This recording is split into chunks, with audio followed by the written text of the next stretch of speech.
No change in interest rates. The Federal Reserve deciding today to keep interest rates steady for the fifth meeting in a row, despite immense pressure from the White House to slash borrowing costs. Now, this decision was no surprise. It was widely expected. It was well telegraphed in advance by officials. Now, that's because the Fed is in wait and see mode. They're looking for more clarity. One, clarity on just how high tariffs are going to go, and two, how much tariffs are going to boost prices. This decision, of course, is not what the White House was looking for. It's not what borrowers looking for either. President Trump, he has been very vocal about how he wants massive interest rate cuts. Of course, that was never going to happen. But what is notable is there was a change in the voting in this decision. Previously, in June, this was a unanimous decision to keep interest rates steady. However, in this decision today, not one, but two members of the Fed's powerful board of governors, they voted in favor of an interest rate cut. And it does show how Fed Chair Powell, he's not just facing pressure from the White House to cut interest rates, he's also facing pressure from some of his colleagues inside this building. All right, so here's what happened. A lot of us have been waiting 5 meetings now. They said no lower interest rate cuts today. And for the average person, that means no relief. That means no break. That means no movement in order to free up cash and capital to see if your mortgage rates can still come down, but they're still going to be high. Buying power still very weak.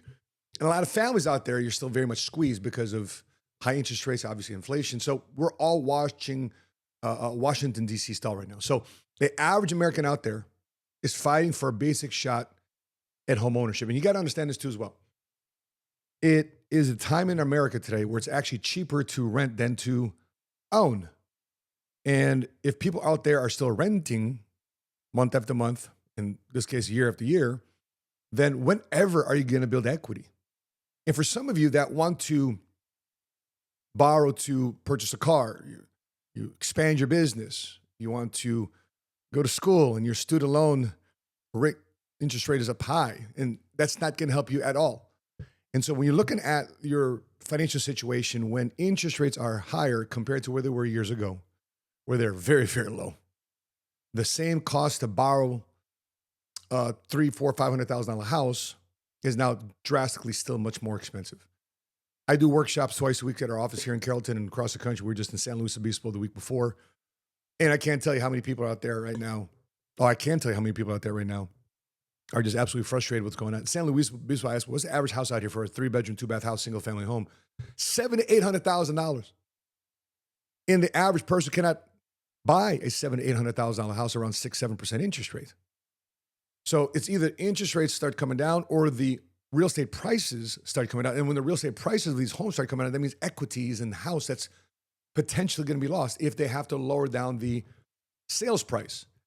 It's a big reason why I wrote the book, Keep the Keys, because it's one thing to get the keys, but it's another thing to keep the keys. And what you're looking for, if you're a homeowner, you're looking for liquidity, you're looking for control, you're looking for certainty. And if you're not a homeowner yet, you're looking for affordability, you're looking for ways to enter the homeownership market, because if you're not involved in getting ownership of a home, you're not participating in some of the greatest things that capitalism in this great country of America has for its citizens, simply because interest rates are higher. So what you can do is this. You can increase your income, find ways to increase your income, take advantage of the One Big Beautiful Bill, and we had a video about that too as well, did very well.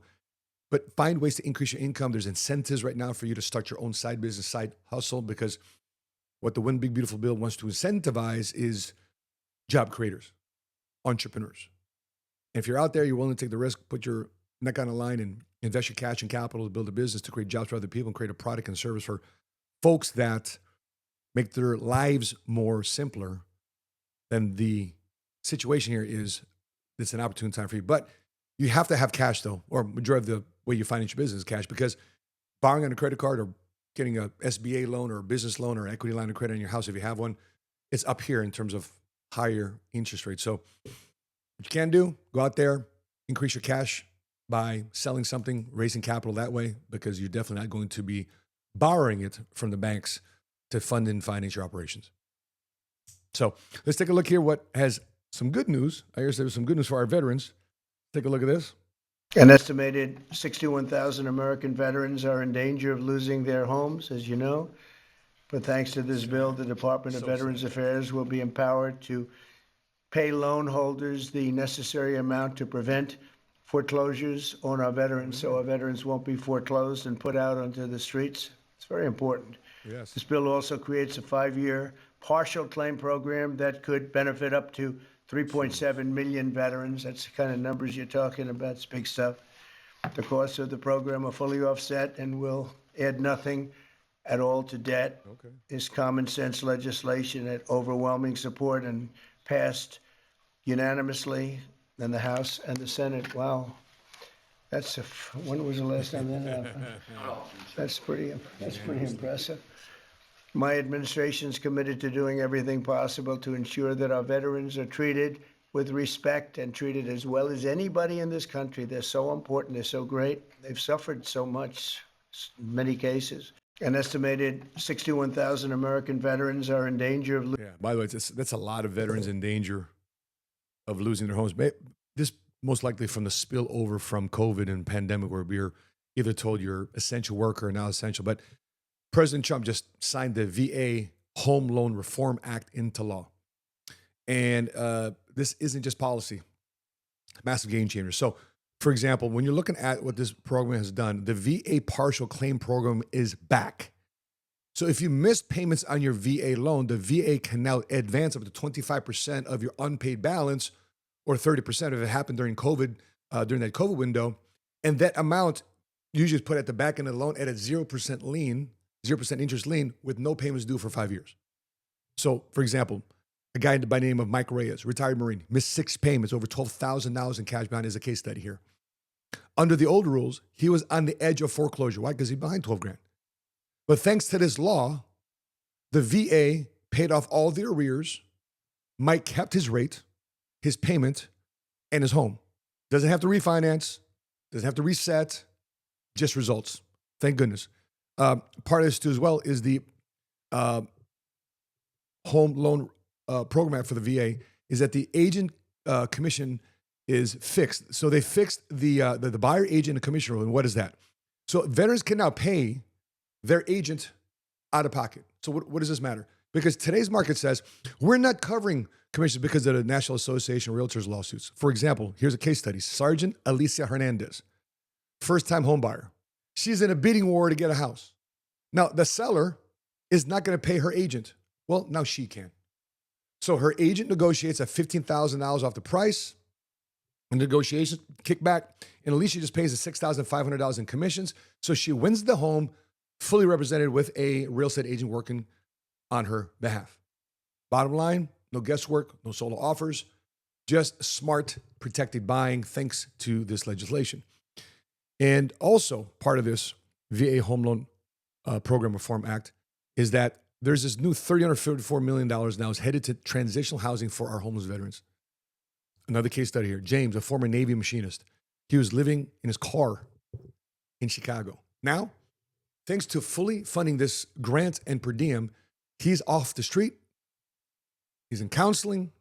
He's working a HVAC type career. And he's got a home now in 9 months. So this ain't a miracle. This is just a system finally working for the people who earned it. So my final thoughts here. Yeah, the Fed didn't cut rates. And for most Americans, it feels like they're out of options. And for our veterans, this new law is a lifeline. This is a second chance, and it's a real shot of home ownership, stability, and obviously for dignity. So if you're a veteran, this is your time. So please, if you know a veteran, pass this on. Let's stop waiting on permission. Let's stop hoping for handouts, and let's start using what's been earned. Let's keep the keys. That's why financial literacy today is so important. That being said, got some thoughts on this? Agree, you don't agree?